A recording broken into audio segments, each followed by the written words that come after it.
Hello students, this is Ajit Singh, your SST teacher. First of all, open your books, page number 7. On page number 7 you will find your first chapter, an approach towards the past. An approach towards the past, इसका मतलब होता है कि approach का मतलब है point of view या outlook. हम एक तरह से इस चैप्टर को अगर हिंदी में बात करें कि हमारा जो अतीत है उसकी एक झलक, हमारे पास्ट की एक झलक। तो इससे पहले कि मैं आपको चैप्टर को एक्सप्लेन करूं, कुछ की टर्म्स हैं जो हिस्ट्री में जो आपको पता होनी चाहिए। अकाउंट्स का मतलब होता है रिटन रिपोर्ट्स और डिस्क्रिप्शन ऑफ सम ऑकरेंस और इवेंट्स, कि जो भी पास्ट में हुआ उसकी रिटन रिपोर्ट या डिस्क्रिप्शंस को हम अकाउंट्स कह देते हैं। आर्कियोलॉजी होती है the science of exploring and digging the remains of the past की जो रिमेन्स है, बचे अवशेष हैं, उनको खोद कर उनको स्टडी करने के विज्ञान को हम आर्कियोलॉजी कह देते हैं, जिसे हम हिंदी में पुरातत्व विज्ञान भी कहते हैं। आर्कियोलॉजिस्ट वो पर्सन होते हैं जो आर्कियोलॉजी या पुरातत्व को खोद कर बाहर निकालते हैं। वो पर्सन हु स्टडीज़ आर्कियोलॉजी। आर्टफैक्ट्स क्या होते हैं? Objects of different kinds made by humans in the past में जो ह्यूमन थे उनके द्वारा बनाई गई चीज़ें, उनको हम आर्टिफैक्ट्स कह देते हैं, जिसको हम हिंदी में प्राचीन कलाकृतियाँ कह देते हैं। भोजपत्र ये वो एक प्रकार के पेपर थे। जब पेपर इन्वेंट नहीं हुआ था, पेपर की खोज नहीं हुई थी, तब इन भोजपत्र ट्री के छाल जिसे होते थे इसको सुखाकर इस पे लिखा जाता था और इसको भोजपत्र कह देते थे।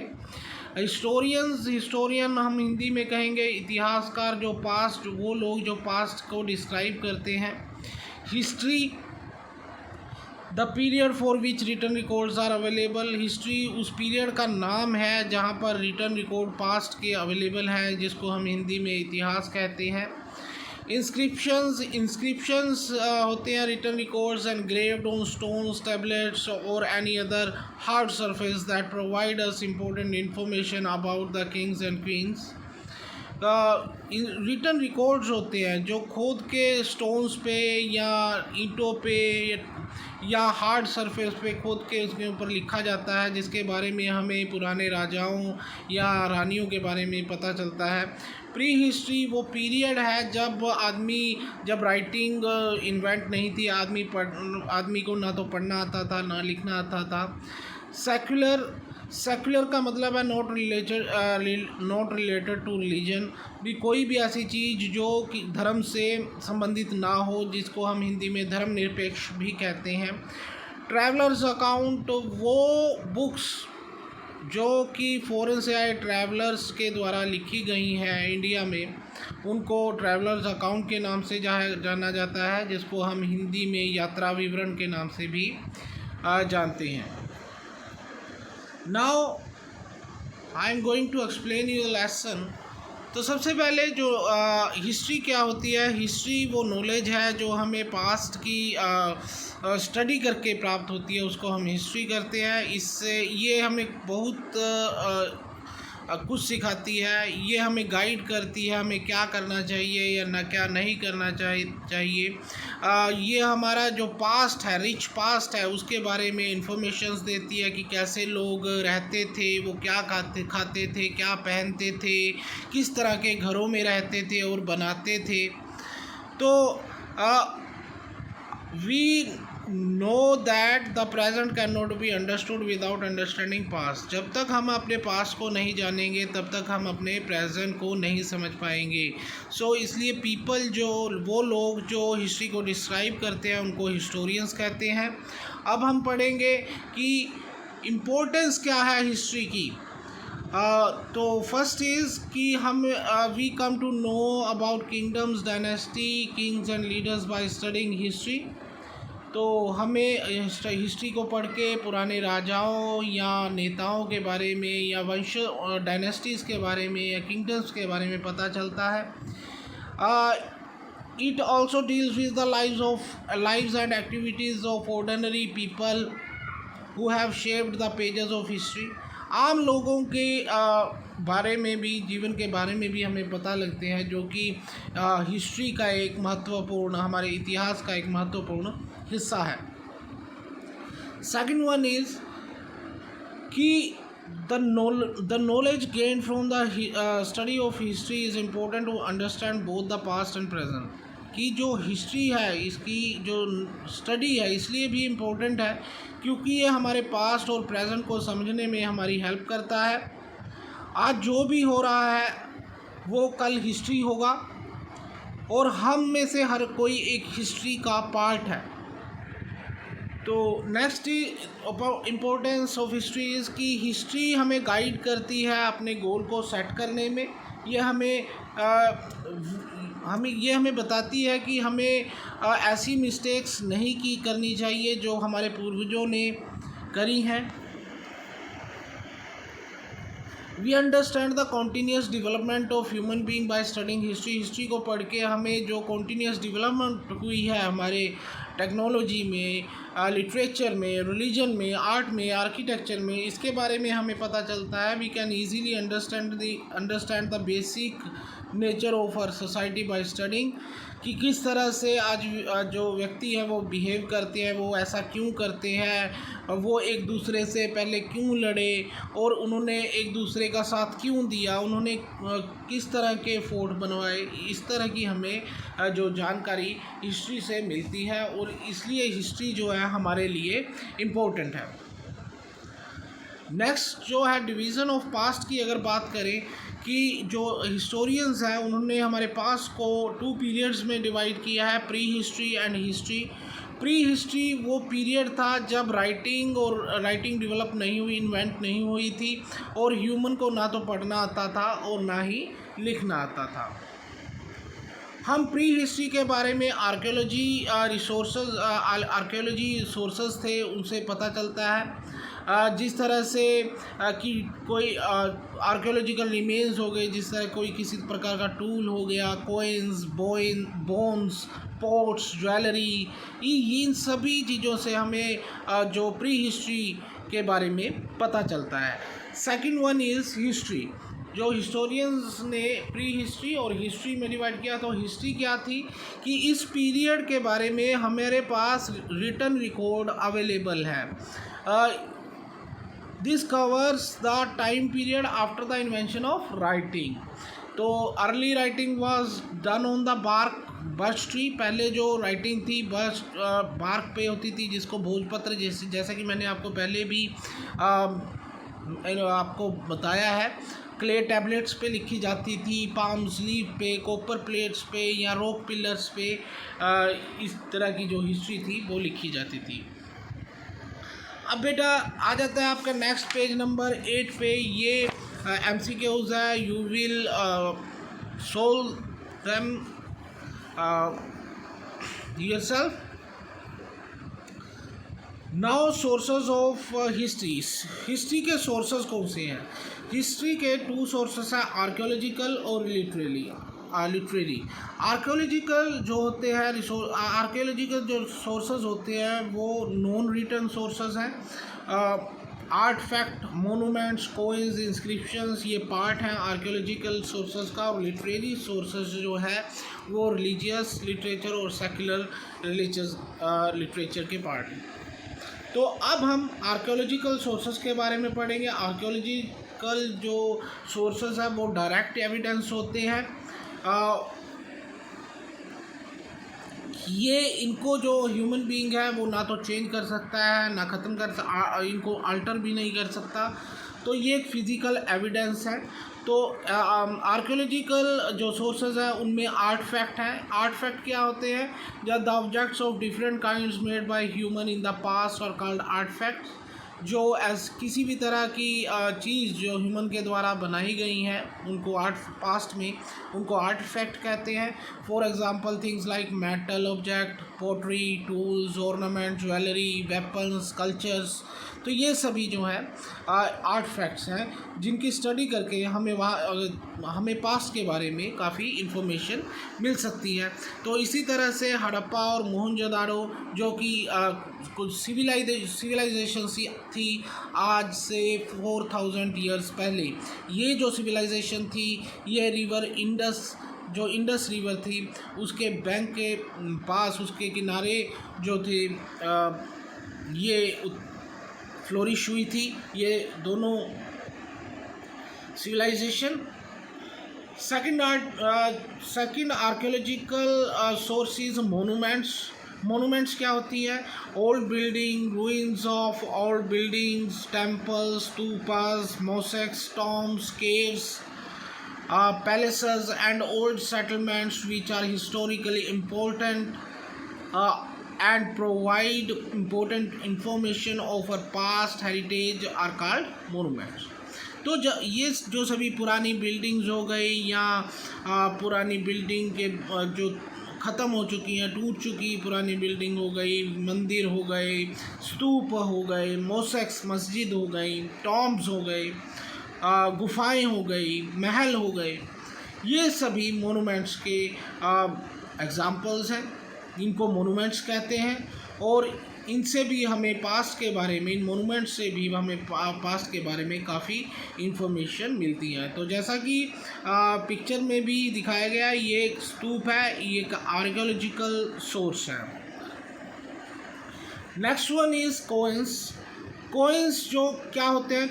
कोइंस किस तरह से हमें जो कोइंस भी एक आर्कियोलॉजिकल सोर्स है जो पास्ट टाइम में जो किंग्स थे या राजा थे, रानियाँ थी, वो कोइंस को यूज़ करते थे अपने एडमिनिस्ट्रेशन वर्क में। जैसे आजकल हम रुपीज़ का यूज़ करते हैं चीज़ों को लेन देन में, तो उस टाइम भी कोइंस अवेलेबल थे। तो coins are valuable source of information. These coins are made of gold, silver, copper and other metals। तो coins भी एक valuable sources थे information का पास की, क्योंकि ये जो coins थे gold, silver, copper और दूसरे metals के बने होते थे। They tell us about the economy of the kingdom, the periods of rulers and trade activities with other regions. तो ये हमें कोइंस बताते हैं कि अर्थव्यवस्था कैसी थी किसी राज्य की, किस राजा का राज था, ट्रेड एक्टिविटीज़ किन किन देशों से, किन किन प्रांतों से या स्टेट से इनका ट्रेड था, कौन से हमें ये इन्फॉर्मेशन मिलती है। नेक्स्ट इज़ इंस्क्रिप्शंस जैसा कि आपको पहले भी बताया गया, inscriptions are written records engraved on rocks, metal pillars, copper plates, caves, walls of temples and palaces and on clay table। तो इंस्क्रिप्शन खुदी हुई इंफॉर्मेशंस होती थी रॉक्स पे, मेटल पिलर्स पे, क्योंकि उस टाइम जो पेपर इन्वेंट नहीं हुए थे तो इसलिए लिखने के लिए वो इन हार्ड सरफेसेस का यूज़ करते थे, तो इनको इंस्क्रिप्शंस कह देते थे। तो inscriptions also deal with the administration and person qualities of the Kings. कई बार जो राजा होते थे अपनी जो पर्सनल क्वालिटीज़ भी ये गुदवा देते थे ऐसे हार्ड सरफेसेस पे। Next is literary sources. तो literary sources whatever our ancestor wrote in an evidence in the form of written records, these are literary sources। In the beginning when paper was not invented, people of that period used to write on भोजपत्र। तो जो भी हमारे पूर्वज, ancestors का मतलब होता है पूर्वजों ने एविडेंस के रूप में लिखा, रिटन रिकॉर्ड किया, उसको हम लिटरेरी सोर्सेस कह देते हैं। शुरू में जब पेपर इन्वेंट नहीं हुए थे, बार बार आपको बता रहे हैं कि भोजपत्र में पे लिखा जाता था। It is a form of these records or history is made। तो इन्हीं रिकॉर्ड्स के बेस पे हमारा जो इतिहास है वो बना है। Hand written records of the past in the form of books are called manuscripts. जो भी पास्ट में हैंड रिटन रिकॉर्ड था बुक्स की फॉर्म में, बुक्स के रूप में हमें मिला उनको हम मैन्युस्क्रिप्ट्स कहते हैं। ये जो मैन्युस्क्रिप्ट्स होती हैं ये हमें इंफॉर्मेशन बताती हैं वहाँ के रिलीजियस बिलीफ के बारे में, वहाँ की रीति रिवाजों के बारे में, वहाँ के लोगों के कल्चर के बारे में।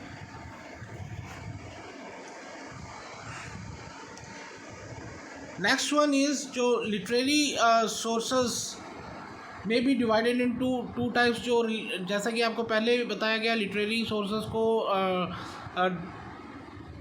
टू टाइप्स में डिवाइड किया। ये थे रिलीजियस लिटरेचर और सेकुलर लिटरेचर्स। जैसे कि नाम से ही क्लियर है कि जो रिलीजियस का मतलब धार्मिक जो लिटरेचर था ये डील करता था रिलीजन से, इसलिए इसको रिलीजियस लिटरेचर कहते थे। जैसे कि वेद हो गए, आर्यनकास हो गए, ब्राह्मण्स हो गए, उपनिषद, त्रिपत्याका,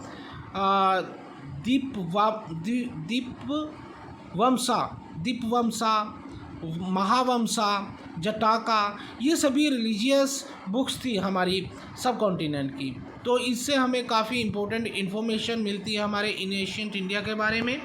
देन सेकुलर लिटरेचर, जैसा कि पहले बताया, सेकुलर का मतलब होता है नॉट रिलेटेड विद रिलीजन, धर्मनिरपेक्ष जो लिटरेचर था। ये राइटिंग थी जो कि धार्मिक नहीं थी, धर्म से किसी तरह का उसका संबंध नहीं था, तो इसको सेक्युलर लिटरेचर कहा गया। इनमें हिस्टोरिकल अकाउंट्स हो गए, हिस्टोरिकल जो भी घटनाएं थी, ऐतिहासिक जो घटनाएं थी इन रिकॉर्ड्स में, रिटर्न रिकॉर्ड्स में दर्ज हैं, या बायोग्राफीज़ हो गई, ऑटोबायोग्राफीज़ हो गई, तो या ट्रैवलर्स अकाउंट हो गए। तो ये सभी जो रिटर्न रिकॉर्ड हैं ये सेक्युलर लिटरेचर में आ जाते हैं।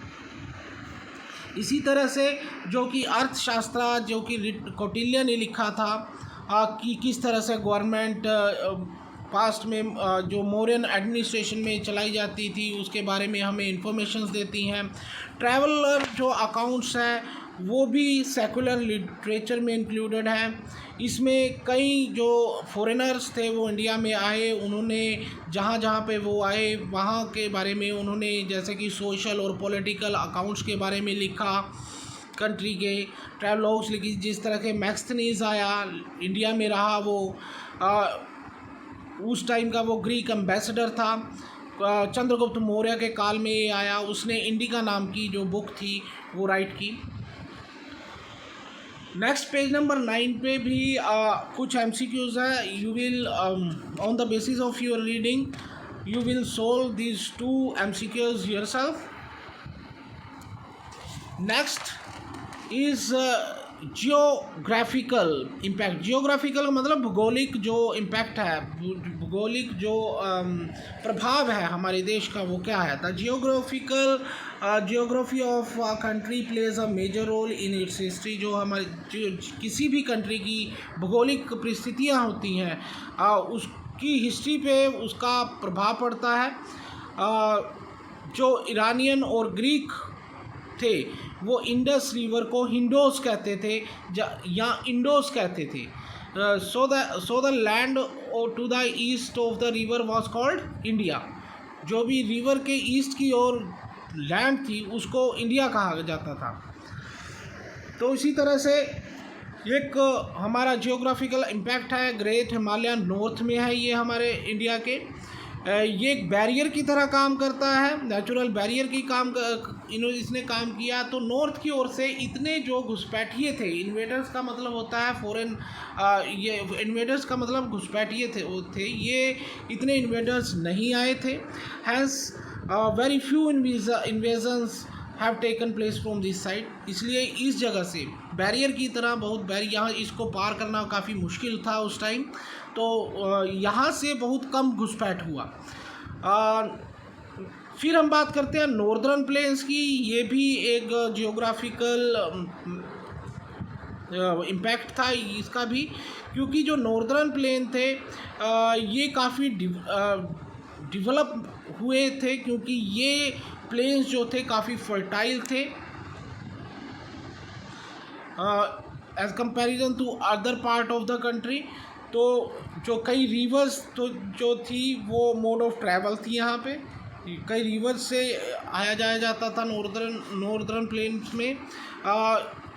रिसोर्स ऑफ वाटर काफ़ी था, पानी के संसाधन यहाँ पे काफ़ी थे। And made the areas around them highly fertile, बहुत ज़्यादा उपजाऊ बनाया जाता था, जिसके कारण यहाँ पर जो एग्रीकल्चर काफ़ी प्रोस्परस हुई, काफ़ी एग्रीकल्चर काफ़ी डेवलपमेंट हुई इसमें। और some important rivers of north India are, कुछ जो इम्पोर्टेंट रिवर्स थी नॉर्थ इंडिया की वो थी ब्यास, गंगा, यमुना, इंडस, ये कुछ इम्पोर्टेंट रिवर्स थी नॉर्थ इंडिया की। द डेक्कन प्लेट्यू, अब डेक्कन प्लेट्यू की बात करें क्योंकि यहाँ पे मिनरल्स काफ़ी थे और यहाँ से व्यापार भी काफ़ी हुआ करता था, तो जिसकी वजह से यहाँ पर जितने भी किंगडम्स हुए वो काफ़ी स्ट्रॉन्ग हुए। इनकी मिलिट्री बेस काफ़ी पावरफुल था। So it was not easy for mighty powers of the north to win and control Deccan for a long time. तो क्योंकि ये इनका मिलिट्री बेस काफ़ी पावरफुल था, इसलिए जो नॉर्थ की जो शक्तिशाली ताकतें थी, शक्तिशाली जो किंगडम्स थे, उनके लिए काफ़ी लंबे समय तक डेक्कन पर कंट्रोल करना असंभव था। फिर कोस्टल प्लेन्स की बात करते हैं। कोस्टल प्लेन्स वो प्लेन्स हैं जो समुद्र के किनारे होते थे। They were open to the sea, establish commercial relations with European, South East Asian and African countries. इनके साथ जो कोस्टल प्लेन्स थे, इनके जो रिलेशन दूसरी कंट्रीज़ के साथ थे, ओवरसीज़ ट्रेड काफ़ी फ्लोरिश हुआ था इन प्लेन्स में। तो अब हम बात करते हैं कॉन्सेप्ट्स ऑफ डेट्स को किस तरह से जो हिस्टोरियंस ने कंसेप्ट इन्होंने डिवाइड किया था। तो सबसे पहले ये जो पेज नंबर 11 पे एक पीरियड है आपका, टेबल है। तो ये 1 CE you all can see that 1 CE mean है कॉमन एरा। तो 1 CE को इन्होंने बर्थ ऑफ जीसस क्राइस्ट माना था। तो इसके बाद के पीरियड को CE कहा गया, 500 CE मतलब after the birth of Jesus Christ. तो 500 CE मतलब 500 साल बाद, जीसस क्राइस्ट के जन्म के 500 साल बाद। अब जो हम बात करते हैं 2021 CE मतलब आज जो जीसस के बर्थ को 2021 CE हो गए हैं अकॉर्डिंग टू द कैलेंडर। तो उसी तरह से BCE मतलब बिफोर कॉमन एरा, बिफोर मतलब जीसस क्राइस्ट के बर्थ से पहले। अगर हम 500 BCE कहते हैं तो जीसस क्राइस्ट के जन्म से 500 साल पहले, और अगर हम 1000 BCE कहते हैं तो जीसस क्राइस्ट के बर्थ से 1000 ईयर्स पहले। तो जैसा कि ये जो CE है और BCE है, ये उल्टा चलते हैं, बिल्कुल रिवर्स चलते हैं। यू कैन सी कि जैसे 500 है, 500 के बाद 1000, बट यहाँ पर अगर हम BCE में देखें तो 500 पहले आएगा और 500 बाद में आएगा और 1000 पहले आएगा। यहाँ पर 500 पहले है और 1000 बाद में। तो अगर BCE की बात होती है, इट मीन्स कि जीसस क्राइस्ट के बर्थ के 1000 साल पहले। तो BCE मतलब बिफोर कॉमन एरा और CE मतलब कॉमन एरा। अब हम कुछ important point two remember lesson के जो है, knowledge that is gain from the study of past called history. वो नॉलेज जो हमें पास्ट से मिलती है उसको हम हिस्ट्री कहते हैं। Pre history is the period of human development when writing had not been invented and human being did not know how to read and write. Pre history वो पीरियड है जब ह्यूमन डेवलपमेंट का, जब writing जो थी वो invent नहीं हुई थी और ह्यूमन ना तो पढ़ना जानता था और ना की लिखना। History is the period for which written records are available. जो हिस्ट्री वो पीरियड है जहाँ पर जब जो रिटर्न रिकॉर्ड्स थे वो अवेलेबल थे।